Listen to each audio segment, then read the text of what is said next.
friends, we're going to get started with our Books in Focus. Before we do that, I'd like you all to join me in wishing Nicole a happy birthday. Oh, yes, thank you. She turned some age. It was yesterday. You know, we're close enough.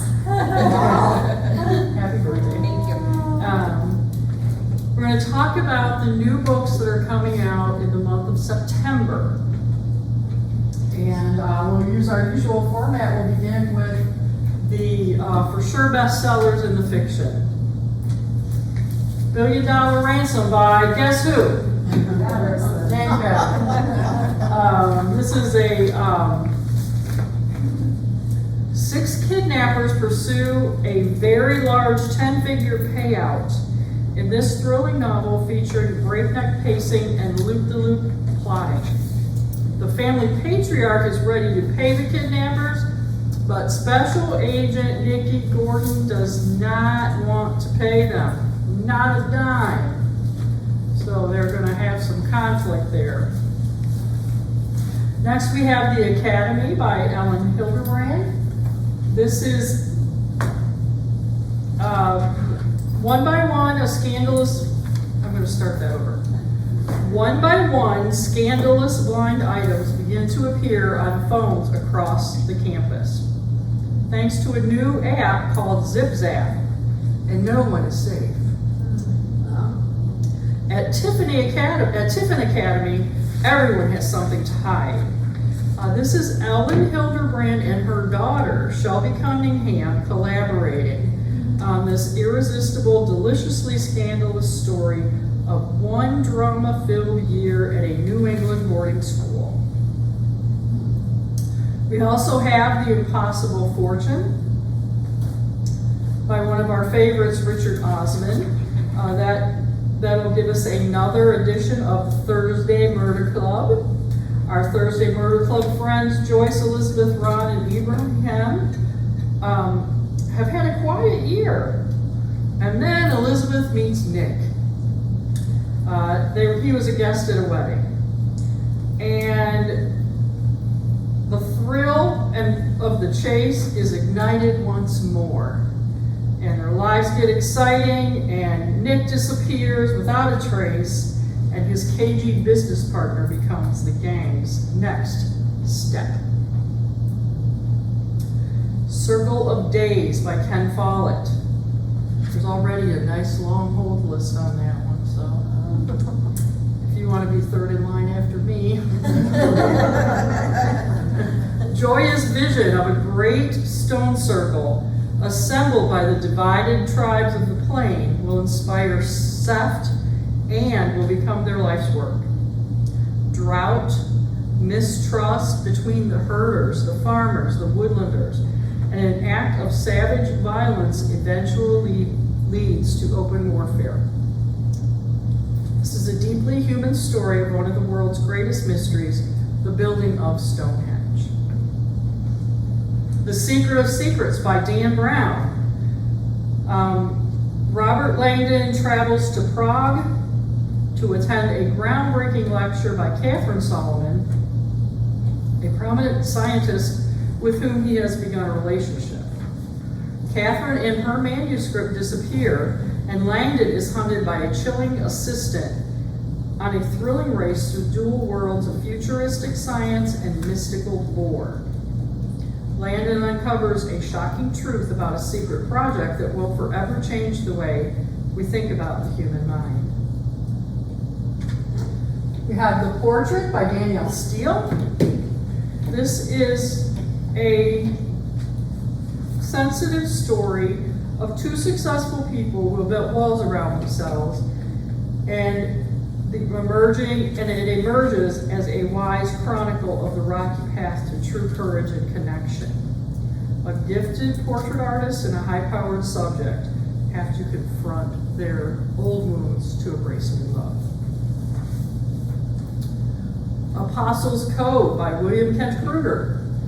An imprisoned Ojibwa man refuses to help with a new investigation.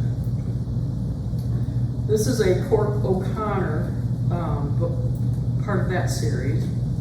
And Cork's son Stephen is certain that this man is not guilty.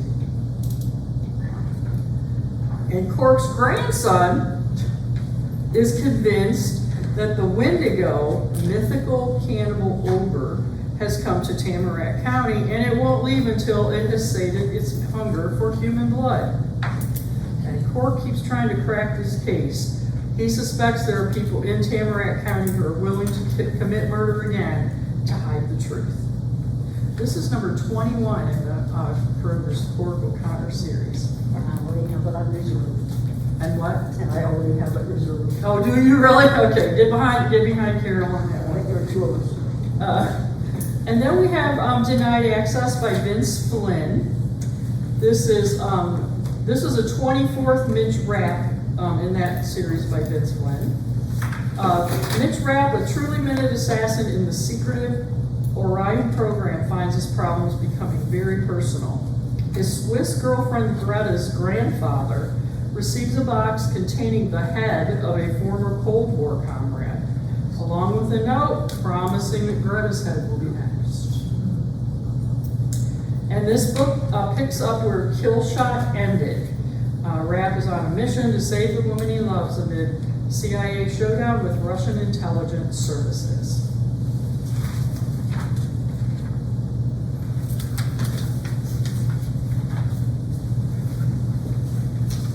Next up, for the nonfiction fans, we have some more instant bestsellers and big name authors.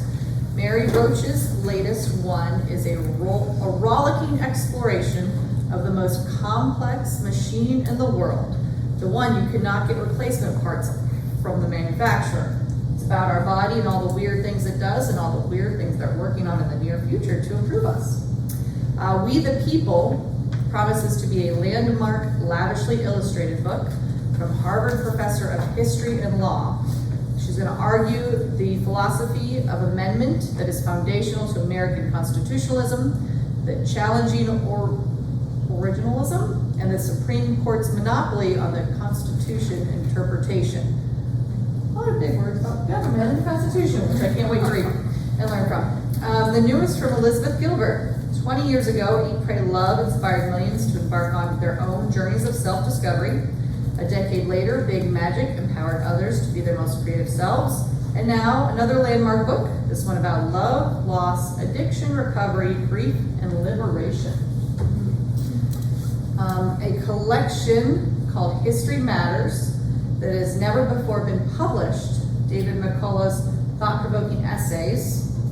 He's a Pulitzer Prize winner, author, historian, affirming the value of history, lessons we can take away from it, and the legacy of American ideals. It doesn't have to hurt, promises to transform your everyday life by reducing and eliminating chronic pain with the latest science-backed pain relief techniques and expert practical advice. Confronting Evil recounts the deeds of the worst people in history. Everyone from Genghis Khan to Henry VIII, the collective evil of slave traders, Mao, Hitler, Putin, Mexican drug cartels, their stories snarkily on display in some of the worst events in history. On a lighter note, Truly by Lionel Richard promises to be heartfelt and funny as he recounts his own tale from transforming from a painfully shy late bloomer into a world-class entertainer. And finally, Reacher, global best-selling creator of the Reacher series. This is Lee Child's first autobiographical collection. He reflects on his life, his work, he's got wit and charm and humor, and he shares personal stories.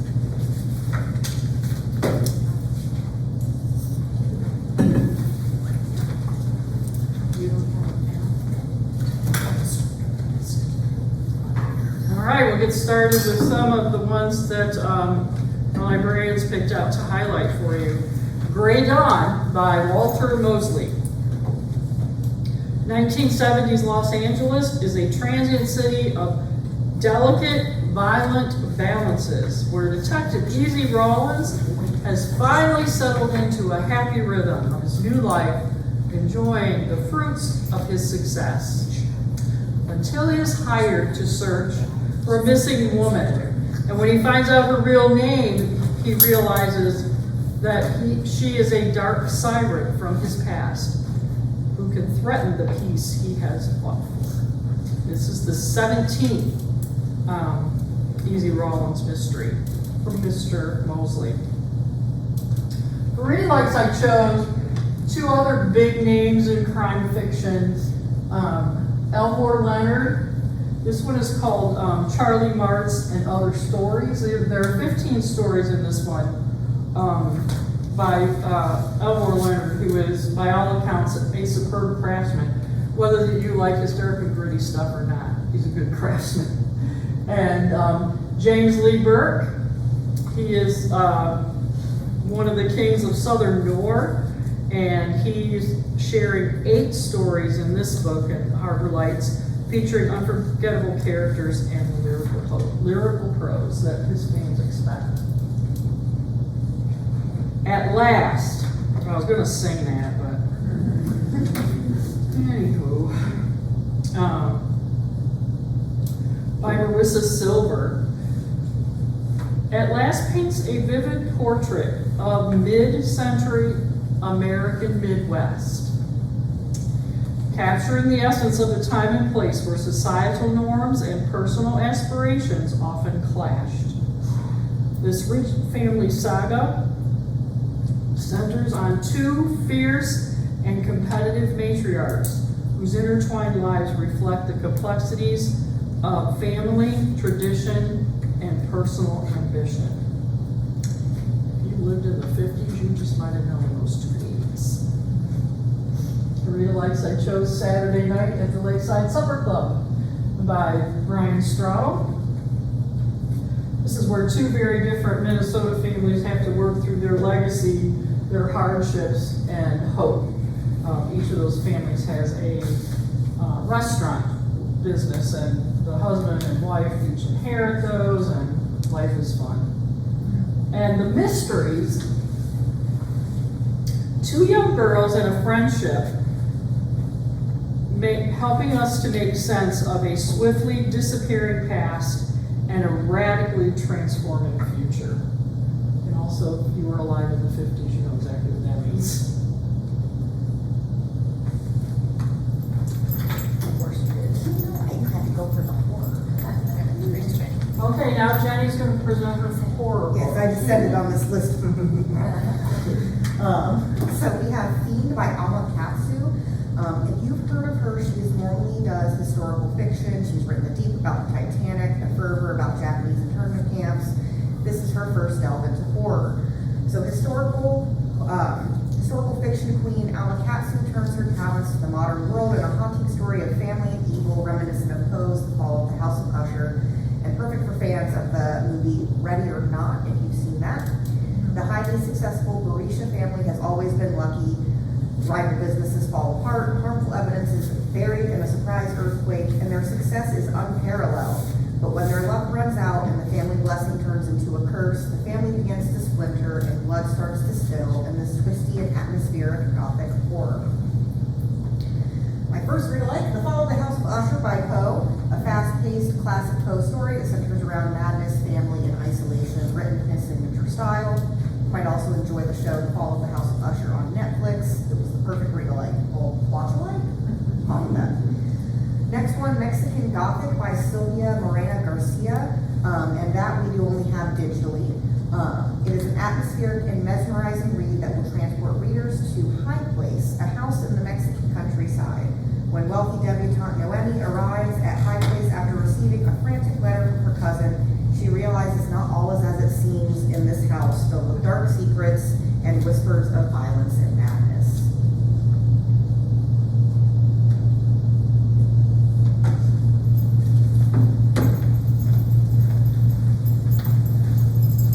Amity is the second novel from best-selling author of The Sweetness of Water, Nathan Harris.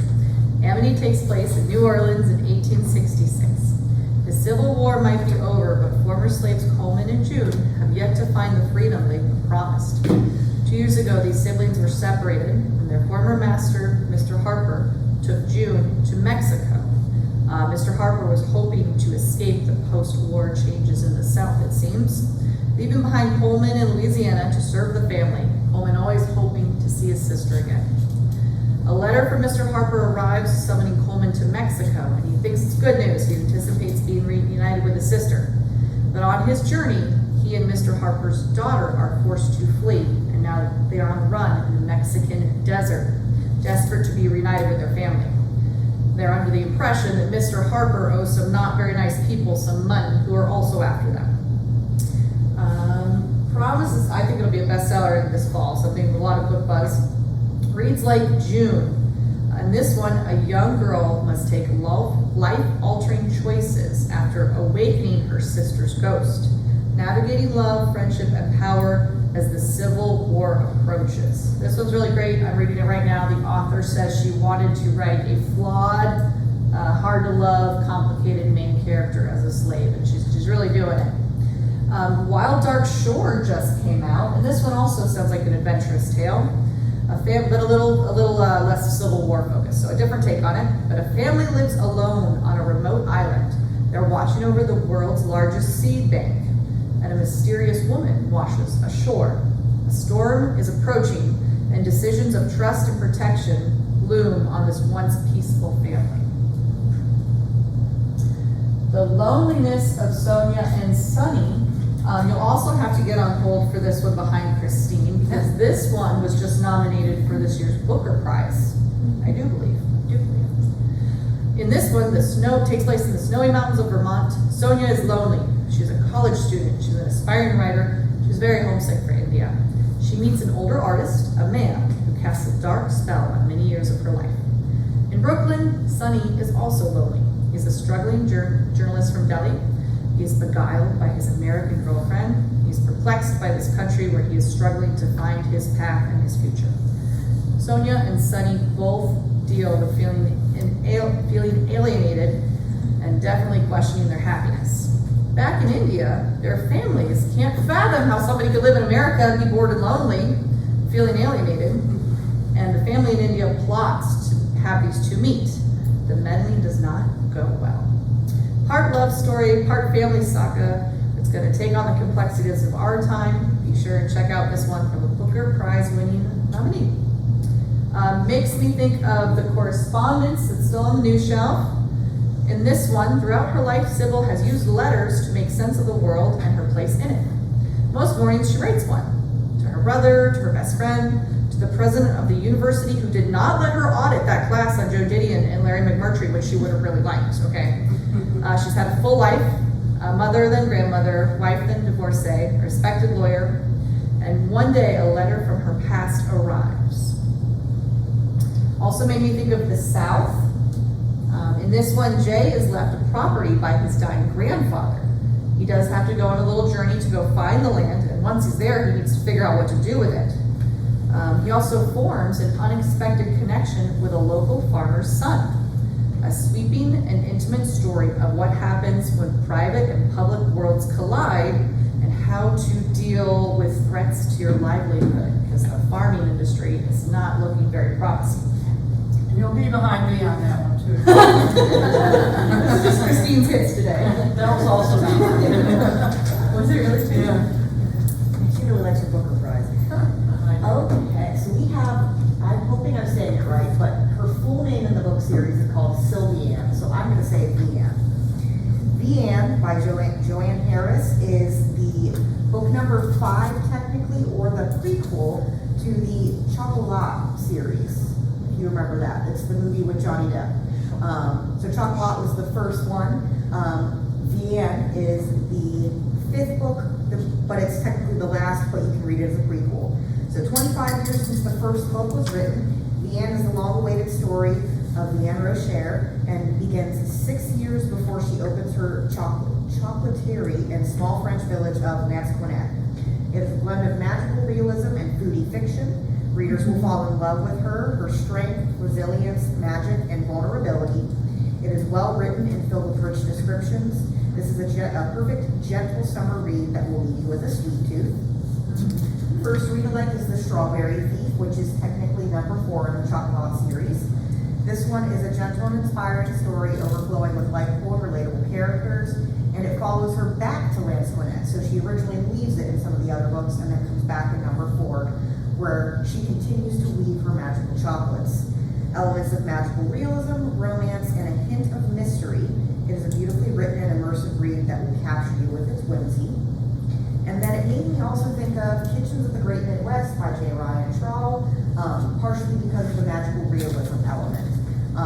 So written in multiple perspectives and taking place over many years, Kitchens follows various well-developed characters whose lives orbit around Eva Thorvald, a girl whose dream was to cook since childhood. Sprinkled with magical realism and dripping with rich and mouth-watering food descriptions, this is a fun and emotional journey about food, community, and identity. You can tell we love Straddle. I just love them. And we don't communicate about it. No, we don't. It just happens that we have overlap. We've got all of his books here. We're well read. Neat cover. The Librarians. Oh yes, that is a nice cover, isn't it? By Sherry Thomas. 4 quirky librarians, if you can imagine that. 4 quirky librarians find themselves threatened after 2 patrons turn up dead, following Austin Library's inaugural murder mystery themed game night. And the only way they can save the library and themselves is to let go of their secrets, trust one another, and band together. As read-alikes for the librarians, I chose 2 other books which have themes of facing what you have to face and dealing with what you have to deal with rather than sweeping everything under the rug.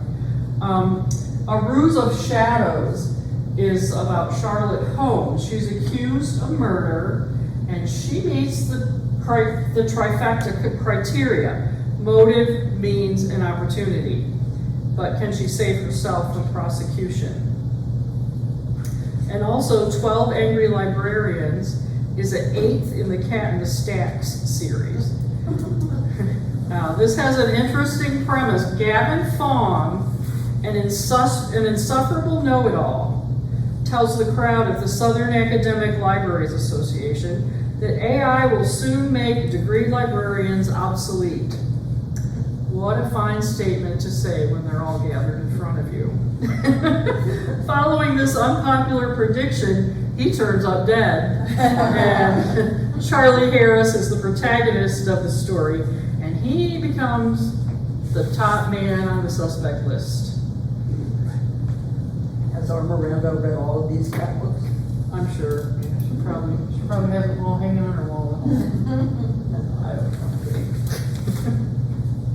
We do tease her about cats, though, don't we? Yeah, we must.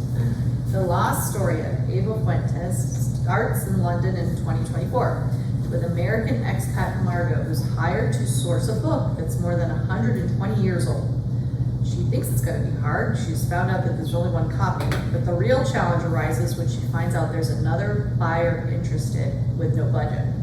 Margot calls on an old flame for help. We're also going to follow a timeline of 1966 Havana. Pilar's days are spent working in the library, and her nights are quiet as her husband has been unjustly imprisoned. Pilar is holding on to a harmful secret, and when she comes into possession of a book published more than 60 years ago, she is tasked with its protection. And the origin story, Boston 1900, Ava travels from Havana to Harvard to participate in the largest cultural exchange between Cuba and US to date. It's an opportunity to represent her country in a positive way. She looks forward to working on her book, and she has some unexpected moonlit encounters with an attractive peer. After this summer at Harvard, her life will be forever changed. Made me think of the Martha Vineyards Book Club. This is 2 sisters living on Martha's Vineyard during World War II. They find hope in the power of storytelling when they start a wartime book club for women, inspired by true events. Also check out Where the Rivers Emerge, set in the 20th century Low Country. This is a dramatic, multi-generational family story of unyielding love, lessons learned, sacrifice, and a strong woman determined to persevere in the face of change to her family's legacy. The Moon and Back. This is a debut. Main character Steph is on the run. When she was 6, her mother fled an abusive husband with her and her younger sister, and they went back to Cherokee Nation. In response, Steph is sick of being on the run, and she sets her sights as being as far as home from possible. She vows nothing will get in her way of pursuing her dream. She wants to be accepted by NASA and go to the moon. Spanning 3 decades and several continents, To the Moon and Back encompasses Steph's chaos and determination. Many memorable characters contribute to the exploration of identity and facing indigenous issues. Steph is certain that ambition will save her, and she struggles with her personal bonds. This is a novel about mothers and daughters, love and heartbreak, alienation and wonder. Now, if you don't mind a book that's going to make you pull the tissues out, check out Flashlight. One night, Louisa and her father go for a walk on the beach. Her father's carrying a flashlight, and before she knows it, she wakes up wet and alone on that beach, barely alive. Now that her father's gone, Louisa and her mother are adrift. They're facing a lot of challenges. Every ordinary life thing seems like a big deal when you've suffered such a great loss. They're struggling to move forward and can't escape that night. This one also has a diverse background of the main characters and grapples with identity.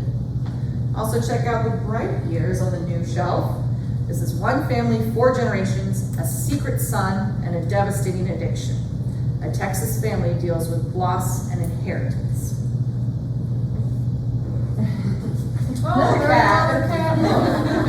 So our librarians rotate. Who selects the books for Books in Focus? I'm just saying. Just to drop a little hint. Will There Ever Be Another You by Patricia Lockwood. This book is a whirling, spinning, brain-shredding, phosphorescent story of one woman's dissolution and her attempt to create a new way of thinking. Her family, her mind, and a mystifying brain disease are unknown to her, and the very weave of herself seems to be becoming lucid. Had a hard time finding a good way to condense this description. It sounds like it's a pretty complex premise. Ultimately, can she become a new me? Or is the me she's becoming someone different? She's trying to figure that out. This is a profound investigation into what keeps us alive in times of unprecedented disorientation and loss. The very first thing that came to my mind when I read the description of this book is Brain on Fire. That was an amazing. It was an amazing book, and that is nonfiction. This is a true story of Susanna Calhallen, who did have a brain disease, was this close to being institutionalized, and a young doctor came into her room and said, "Why don't we check this out?" And the this that he checked out was the key. Of course, I've not read Will There Ever Be Another You, but it sounds like this has been being nonfiction.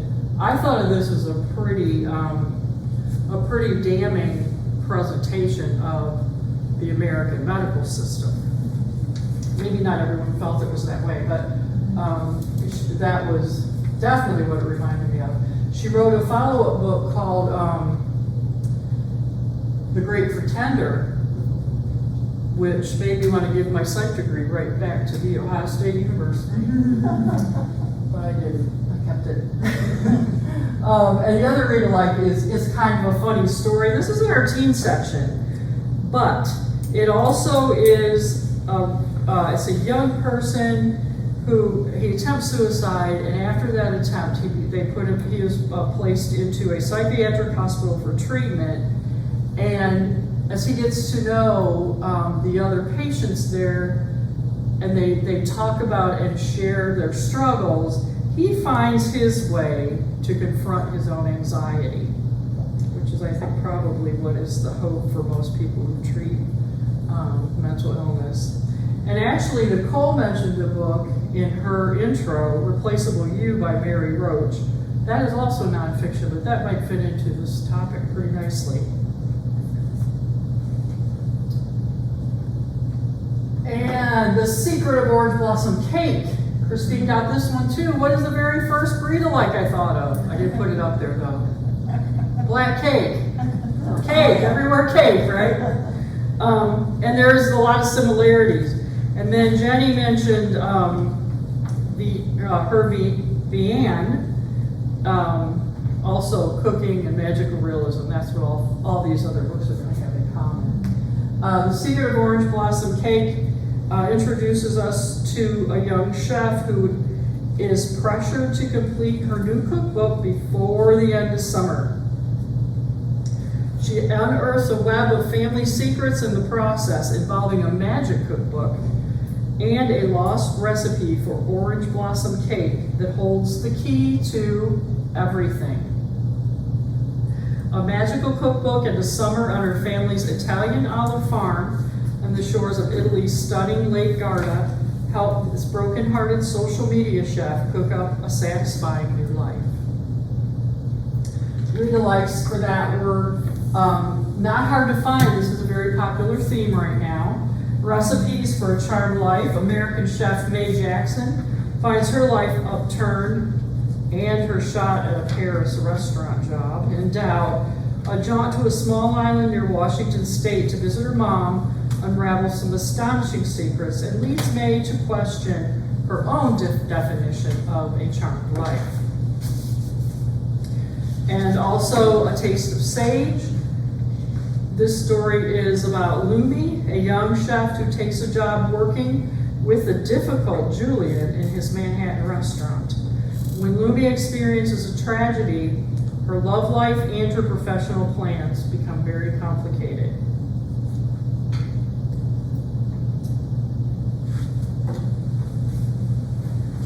Buckeye is the debut from Patrick Ryan. This one takes place in a small fictional Ohio town. Focuses on a brief romance following the Allied victory in Europe. Our main characters, Cal is a man left behind during the war, and Margaret, a woman running from her past. They become intertwined. Their dalliance is kept a secret from their husband and their wife, but nothing stays buried in a small town. 25 years later, as another war approaches, long ago made decisions set into motion a series of events that will upend the next generation of both of these families. Promises to be sweeping yet intimate, rich and warm, Buckeye captures the universal longing for love and goodness. Made me think of some complicated family story read-alikes, such as The Red House. In this one, 30 years ago, Laura's mom, Viola, went missing. She left behind her purse and some mysterious paintings of a red house. Now Laura returns to Italy, to where her parents met after World War II, and she's on a bit of a scavenger hunt to solve the puzzle of her mother's disappearance and these red house paintings. Spectacular Things is a new family celebrity book club pick, I think. It's a tender portrait of two sisters, unique but inseparable. As they approach young adulthood, they grapple with their mother's secrets of the past and choices they've been avoiding for the future. Murder on the Marabella. So this is fourth in series. If you're interested, you can check out the previous in this series. In this one, Verity Pressford is worried about her husband. He did not come home last night, so Verity goes to Judith Potts, Marlowe's resident amateur sleuth, for help. Mr. Pressford is the founder of the local drama society, and he had hired the Marabelle, a private boat, for a drama society party. But no one from the party remembers him exiting the boat. Before we know it, his body washes up on shore with bullet wounds, and the Marlowe Murder Club leaps into action. Judith, Susie, and Bex are convinced they're making progress, but things are not what they seem at the Drama Society. A similar series would be the Thursday Murder Club series, told with a bit of wit, very interesting repeated characters. And this one, four unlikely retired friends are more than meets the eye as they solve unsolved murders. Also made me think of Vera Wong's Unsolicited Advice for Murders. This one's just 2 books at this point, but a similar sassy, fun, unique character series. This one, Vera Wong seems like a nice, old lady that owns a tea house But when she finds a dead body in her tea house, the police aren't pulling their weight, she gets involved.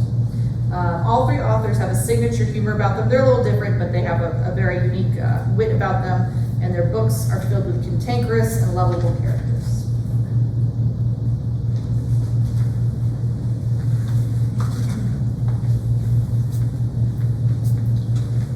The true story of Raja the Gullible and his mother by Rabin Alamedine.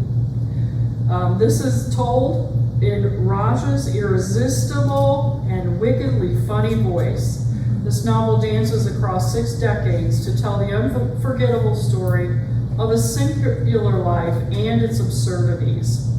This is above all a wildly unique and sparkling celebration of love, a tragic comic love story set in Lebanon, a modern saga of family, memory, and the unbreakable attachment of a son and his mother. The critical event in this story is when Raja Is invited to come to America to write, and so he has to leave his mom. So this could be the true story of Timothy Seibel, the Gullible, and his mom. Anyway, my son's doing great, but yeah, it was hard for me. But anyway, realize for that came to my mind were Ruth Ozaki's The Book of Form and Emptiness. That too deals with a young man who is struggling with his dependence on his mother after the death of his father, and in reverse, her dependence on him. So it's a very intimate exploration of that mother-son relationship under less than ideal circumstances. And then Mothers and Sons, that is a very different mother-son story. This is bringing the mother and son together when the sons are grown. And it explores the bond between the mothers and sons in all of their different iterations. It isn't so much the romanticized baby son story. Deals more with what these gentlemen and their mothers deal with in adulthood.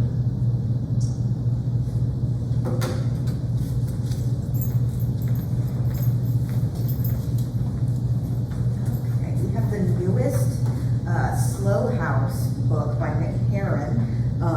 If you've heard of the Apple original series Slow Horses, that is based on this book series. I want to say it's Gary Oldman in it. So this will be out on 9/9. It is number 9 in the series, Clowntown. Follows Jackson Lamb and the spies of Slow House as they are caught in a deadly battle with MI5, or is it M15? I don't know. Gritty and action-packed and filled with his signature humor, you can't help but root for this large ragtag group of characters in this intricately plotted espionage story that will keep you on the edge of your seat, all while laughing your ass off, pardon my French. All of the reviews I've read on this have said that this is his funniest one yet in the series. They all do tend to have humor, but I've heard this one by far has the most humor in it. So if you like that, you're going to enjoy this one.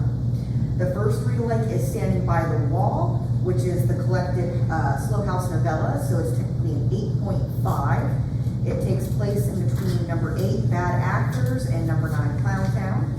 Espionage, blackmail, revenge, and cunning. These novellas capture the drama, humor, and high stakes of everyday life in the world of spycraft, a world rife with both legends and secrets.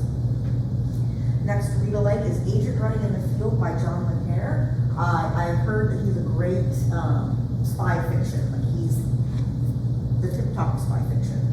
An espionage story with a large cast of characters, filled with twists and turns from a master storyteller.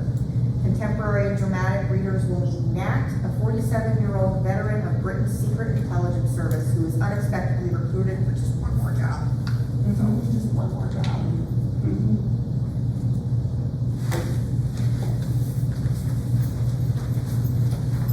Hot Desk is the newest from Laura Dickerman. This one takes place in the post-pandemic publishing industry. 2 rival editors are forced to share a hot desk on different days of the week. They've never met, but Rebecca and Ben are soon leaving passive-aggressive post-its on the shared desk plant, okay? Revered literary legend Edward the Lion Adams dies, and his estate and his connections and his clients are up for grabs. The passive aggressive gets left behind as Rebecca and Ben are sparring over those career opportunities. The story expands as they are following up on any leads from the Lion's estate, and Rebecca uncovers a possible connection between the Lion and her mother as things heat up at the hot desk. Reads like Writers and Lovers. In this one, blindsided by her mother's sudden death and recent broken heart, Casey arrives in Massachusetts without a plan. Told with Lily King's trademark humor, heart, and intelligence, this young writer's life comes into chaos, and she finds herself torn between two love interests as she struggles to write her novel. Also made me think of last year's Intermezzo. This is a fan favorite if you follow Goodreads at all. Two brothers grieve their father very differently. Takes place in Dublin. Older brother Peter is a charismatic, successful lawyer. He's juggling multiple women in his life and living carefree. And younger brother Ivan is a competitive chess player who is more introspective and is struggling with possibly falling in love right now. Ooh, horror. Sure she is. Specifically Gothic fantasy, but still horror. So we have Slash Beauties by A. Rushby. It is considered Gothic fantasy, but a lot of the read-alikes are going to be more horror-leaning. So I snagged this right from the description because it was perfect. A Gothic feminist body horror in two timelines revolving around three anatomical Venuses, ultra-realistic wax figures of women that come to life at night to murder men who have wronged them. I didn't use what? Some women. Female rage. Going back and forth between London, 1763, and Seoul, present day, these are the stories of Eleanor and Alice, two women that have worked closely with the beautiful and beguiling Elizabeth, one of the city's most highly desired courtesans among the rich and powerful, and the third and final anatomical Venus. As the timelines converge, it becomes clear the women's stories are way more connected than they thought in this dark and haunting story of sex work, sisterhood, and betrayal. Our first read-alike, Bury Our Bones in the Midnight Soil. It's been very popular. It's on the new shelf. It is told in 3 parts and follows 3 different women. It is a story of hunger, love, and rage beginning in 1532 Spain, then moving to 1827 London, and finally ending in 2019 Boston. It is an atmospheric and compelling sapphic love story featuring female rage for fans of The Invisible Life of Addie LaRue. In case you haven't seen consistency, female rage. The Butcher's Daughter, which was on not this past book's focus, but the last one that we were part of. The Butcher's Daughter is a blend of historical, horror, and Gothic fiction that will transport readers to Butcher's Row, London in the 1800s. It is a dark, compelling, and twisty retelling of the Sweeney Todd story from Mrs. Levitt's perspective. It is a tale of feminist rage and an unhinged woman reclaiming her power.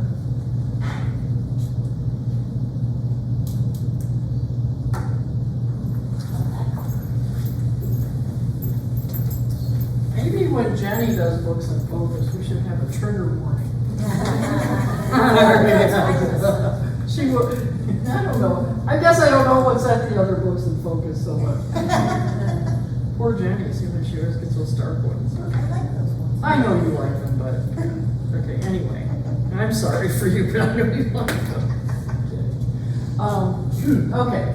Our next entry, Little Movement by Lauren Morrow.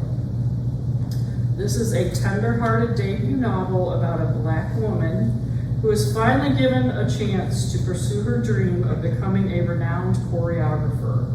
But she finds that it comes at a tremendous personal cost. Layla Smart receives a prestigious offer to be the choreographer in residence at Briar House, an arts program in rural Vermont, and she leaves behind Brooklyn, her job, her friends, and her husband to pursue this position. This novel is about self-discovery and about what we must endure or let go of in order to realize our dreams. Read-alikes for Little Movements maybe Carrie Soto is Back. This is by Taylor Jenkins Reid. Carrie Soto was a fierce and determined tennis champion. She sacrificed everything to get those championships. And when she sees a rival win, I think it's at the US Open, at age 37, she decides she's coming back. And she in doing so, opens herself up to her own vulnerability and causes her to face her pride. And the novel Dances is another read alike. This is by Nicole Cuffey.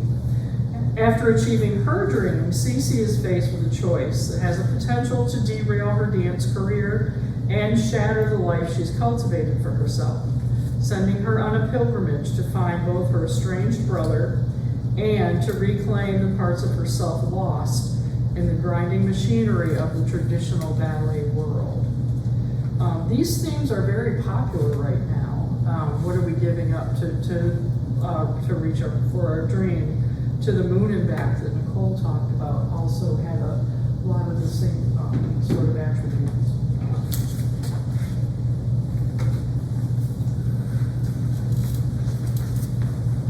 Guilty by Definition is a new mystery taking place in Oxford, England. After traveling for a decade, Martha has returned to her home base, Oxford, England, a city whose ancient institutions have long defined her family, but the ghosts she thought were at rest were merely waiting for her return. An anonymous letter is delivered to her new job at the Carden English Dictionary, where she's the senior editor, and the letter is coded with hints from her past, alluding to the summer when her sister went missing. More letters arrive, and Martha and her team pull apart the complex clues as things get weirder and more troubling. It seems that the writer of the letters knows the truth of her sister's disappearance, and Martha and her team need to crack the case, a linguistic mystery that will delight and shock readers. Made me think of The Frozen People, the style of this author. In this one, Allie Dawson and her team investigate cold cases so old they are frozen. The secret to Allie's success is a little bit of time travel to gather clues. What could possibly go wrong? Also, The Examiner, this is a similar author as well. A group of students in the Art Masters program are warned by the examiner, who is the man who is hired to grade their final works, that someone in their class is in danger. Can these eccentric art students figure it out and pass their class in time? Another mystery, 640 to Montreal. No Wi-Fi, no distractions, but no way out. Agatha needs to get some work done. She's writing a book, and as a treat, her husband's bought her a train ticket for a trip from Toronto to Montreal and back again to enjoy some quiet time, some work time, some snacks, some drinks, some beautiful views. Agatha has other plans on that day too. Plans that are unexpectedly derailed when the train breaks down in the middle of the frozen woods and one of the other passengers dies. Soon this pleasant short transit turns into a fight for survival for all the passengers. Made me think of the night in the library. One night before graduation, 7 students gather in the basement of their university's rare book library to take part in a Greek-inspired celebration, a little debauchery, and the lights go out and someone drops dead. They've been locked in and are now trapped with a murderer. Who will make it to graduation? Also on the new shelf, How to Survive a Horror Story. 7 authors enter this manor. Who will survive the story within? A legendary author, Mortimer Queen, has passed, and the group of writers mentioned in her will show up to pay their respects and see what the will says, but they may have just entered a trap. More spooky. So we have The Unseen by Kat Martin. It is a mesmerizing tale of romantic suspense and mystery. A gruesome discovery unleashes inexplicable events at a historic Louisiana mansion as the supernatural and the physical world converge. When 2 young boys discover the old skeleton of a murdered man near the grounds of Belle Reeve, a revival-style mansion built in the 1870s, incidents within the mansion grow more intense as Rachel Belmont, the owner, hears footsteps in empty hallways, slamming doors, and more more in this haunted house mystery. Featuring a will they won't they romance storyline, this one is sure to appeal to readers that like a sprinkling of romance with their ghost stories. First read alike, The September House by Carissa Orlando. This one has some humor to it, if that's something you like. A layered and twisty, compelling haunted house novel reminiscent of the Amityville Horror and The Shining that follows a woman determined to stay in her dream home even after discovering the walls drip blood every September and the ghosts of former residents appear. It is a seamless blend of horror, mystery, dark humor, and psychological thriller that will leave you engrossed. Next read alike, I'll Be Waiting by Kelly Armstrong. A tale of supernatural horror involving a haunted house, seances, lost loved ones, and a sinister spirit out for blood. When Nicole's husband dies in a horrible car accident, his last words to her are, "I'll be waiting for you," leading Nicole to be hounded by spiritualists and mediums promising closure. When she decides to perform a seance, secrets are revealed and nightmares are unburied in this atmospheric and thrilling ghost story that will have a hint of romance.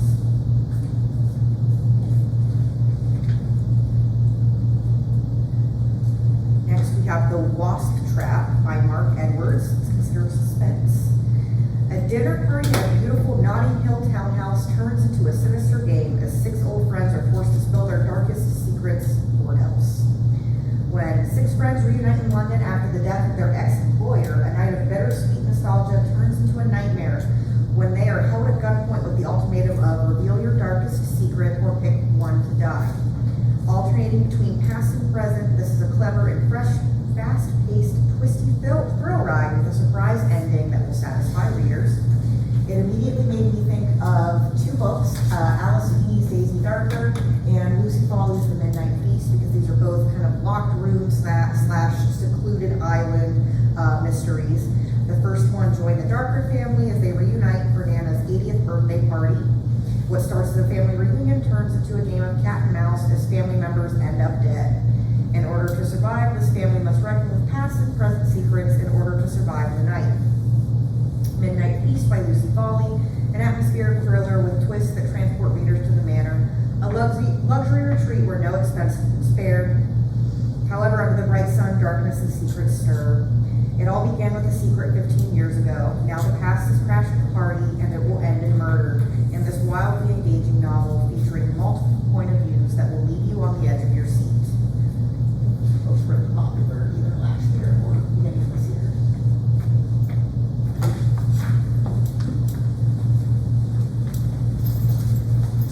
Happiness and Love.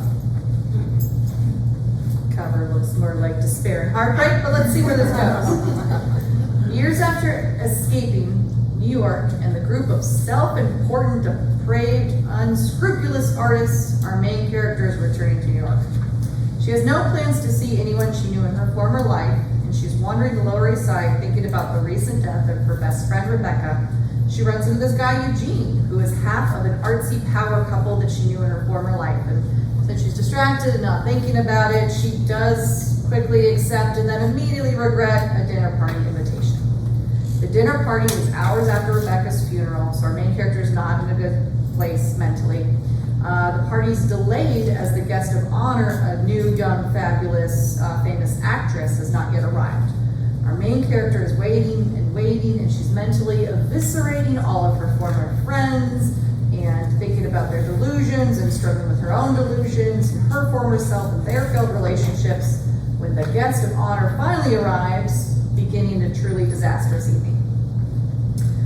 Made me think of something, with a bit of tongue-in-cheek and a lot of sass, like this unusual desire to kill. This promises to be a surprising and hilarious moving portrait of a long-married couple told through the eyes of their wickedly observant daughter. For fans of A Man Called Ove and the Royal Tenenbaums, this family lives in a dilapidated house in rural France, and it's filled with secrets, sibling rivalries, and a daughter having to act as a go-between with her parents in a big blowout fight. Also made me think of The Persians, which is darkly funny and life-affirming. It follows 5 women from a once illustrious Iranian family as they're grappling with their new lives in America.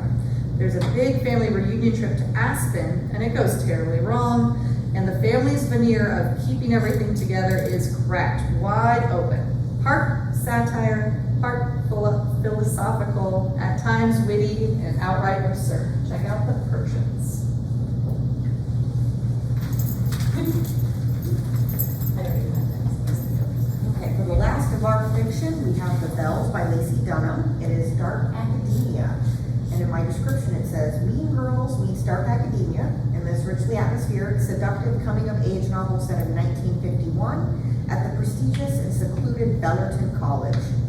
Dina Williams quickly forms an alliance with 5 other freshman girls, and they are anointed the Bells.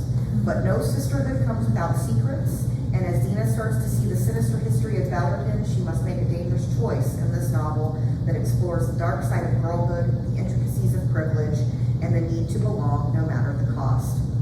It first made me think of the Dollhouse Academy, which Kim brought to one of our RAs. So it is an ultra-secretive, elite boarding school and talent incubator for aspiring artists where stars are made and dangerous secrets abound. Ramona and Grace grew up idolizing the Dollhouse, but when a lucky break grants them entry, they realize something truly sinister is happening within its walls in this twisty novel of friendship, dreams, and finding oneself. So you'll see that their constant themes in this one are going to be sisterhood, friendship, and kind of figuring oneself out. The Wildlings by Lisa Harding, and is on the new shelf currently. Travel to Dublin, Ireland for this dark academia thriller that follows best friends Jessica and Linda, who have come to the elite university Wild in order to escape their troubling childhoods. However, when Mark, a strange but compelling older philosophy student, enters the picture, Linda begins to change, and so does the rest of their friend group in this powerful novel of friendship, dysfunctional families, and self-discovery.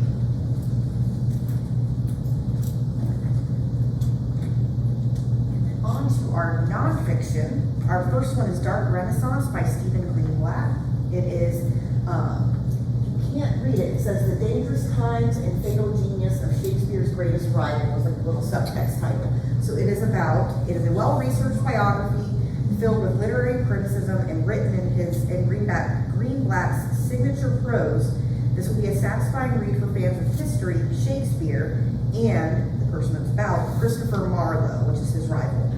Beginning in his tumultuous childhood as the son of a cobbler, Marlowe's life is explored from his early involvement with the Queen's spy service to his adulthood, where he created his best-known plays, Dr. Faustus and Tamburlaine the Great. The first read I like is Lightborn. It is a fiction novel by Hess Phillips. It is a historical fiction novelization of Christopher Kit, as he was referred to by the people that knew him well, Marlowe's adult life, his time being a royal spy, following love, and discovering success. It is atmospheric and emotionally devastating. Phillips details the life and murder of the poet, playwright, and lover, Christopher Marlowe. The next read-alike, as I was reading up on this, I instantly kind of thought of A Mystery of Mysteries by Mark Dewitziak, which was one of our non-fiction book discussions last year, I believe. It is another well-researched and eye-opening biography of a popular literary figure. He focuses on the life and death of Edgar Allan Poe, beginning with his challenging childhood and difficult family life, his time in school, college, and the military, to the writings of his famous works, and ending with his final mysterious days. So if you want a similar story, I recommend that one.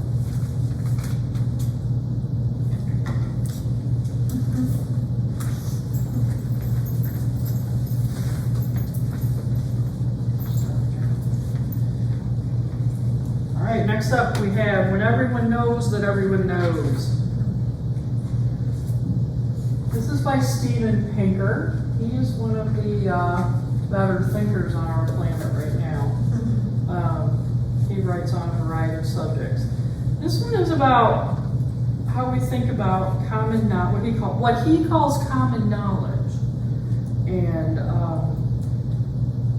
these are the things that are necessary in order for us to coordinate arbitrary but complementary choices, like what side of the road are we going to drive on? We're going to use paper currency to determine the worth of goods and services. For our social coordination, how do we establish time and place? And are we going to be speaking the same language? when we go there. All of those things fall under the common knowledge heading. And Pinker shows how the hidden logic of common knowledge can make sense of many of life's enigmas and in explaining the paradoxes of human behavior. And I have a feeling it's far more complicated than I just indicated, but we only have an hour. Reader likes would be Thinking Fast and Slow by Daniel Kahneman. This is a conversation about the effect of our cognitive biases on everything we think. Everything. He offers practical and enlightening insights into how our choices are made in both our business and our personal lives. And Factfulness, this book is subtitled 10 Reasons We're Wrong About the World and Why Things Are Better Than You Think. There's some hard numbers about different things that are tracked. I think it's like poverty and wages, things like that. And The Shape of Wonder by Alan Lightman and Martin Rees. This is an inside peek at what makes scientists tick, their daily lives, their passions, and their concerns about the society they live in.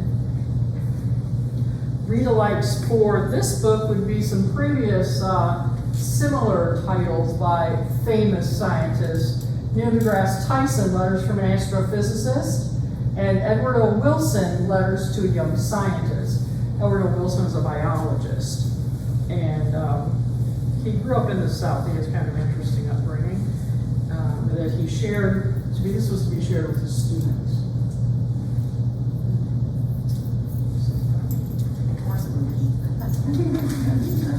Oh, it's I wanted this one really badly. When We Speak to the Dead by Elise Carter. A well-researched and creepy read that discusses feminism and faith while focusing on the 3 S's. This is how I summarize it. Spiritualism, seances, suffragists, scientists, skeptics, and spirits. I miscounted, that's 6 S's. And how this movement inspired and gave women a voice during a time when they were ignored. Exploring America's deep-seated hunger for the unseen, whether through politics, personal empowerment, or grief, this book traces how the supernatural, once condemned as hearsay, became the ultimate commodity. It's a big, deep dive into spiritualism, seances, and how they originated. First, read like Spook by Mary Roach. What happens when we die? What will it feel like? What will I do all day? Told with wit and humor, Roach brings a lightness to the subject of death and the afterlife as she consults scientists, schemers, engineers, and mediums to better understand the life that goes on after we die. Then next, Chasing Ghosts by Mark Hartsman, that all these are upstairs. Take a spirited tour through the supernatural history of America, from its haunted sites to its famous ghosts to its ghost-obsessed pop culture. Beginning with the Fox sisters and spiritualism in the 1840s, which is mentioned in the When We Spoke to the Dead, and ending with modern-day paranormal investigators like Ed and Lorraine Warren. This is a deeply researched and highly entertaining read, perfect for both believers and skeptics. Very interesting. I need to read Mary Roach.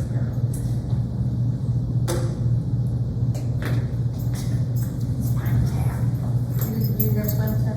No, I didn't grab Spinal Tap. I wanted to. You had a lot of other uses. Ladies and gentlemen, this is Spinal Tap. The title of this book is A Fine Line Between Stupid and Clever by Rob Reiner, Christopher Guest, Michael McKean, and Harry Shearer. This is Spinal Tap's backstories to the movie's famous lines, their anthems, never before seen photographs, band memorabilia, and personal reminiscence. A full behind-the-scenes story of the making of the groundbreaking mockumentary, This is Spinal Tap, and its upcoming sequel. There's a sequel on the way, folks. For some read-alikes, I chose Is This Anything by Jerry Seinfeld. This is where Jerry Seinfeld selects his favorite material and brilliantly crafted observations, one after the other, so readers will witness the evolution of one of our greatest comedians as he gains new insights into the thrilling and unforgiving art of writing stand-up comedy. And the history of sketch comedy is a similar, has a similar idea. It has a lot more photographs and illustrations, and that reaches out. This is part memoir, part masterclass, and is hilariously embellished with priceless commentary. The history of sketch comedy highlights the essential building blocks of sketch comedy while interweaving Keegan's personal career journey with the influence of his comedy heroes.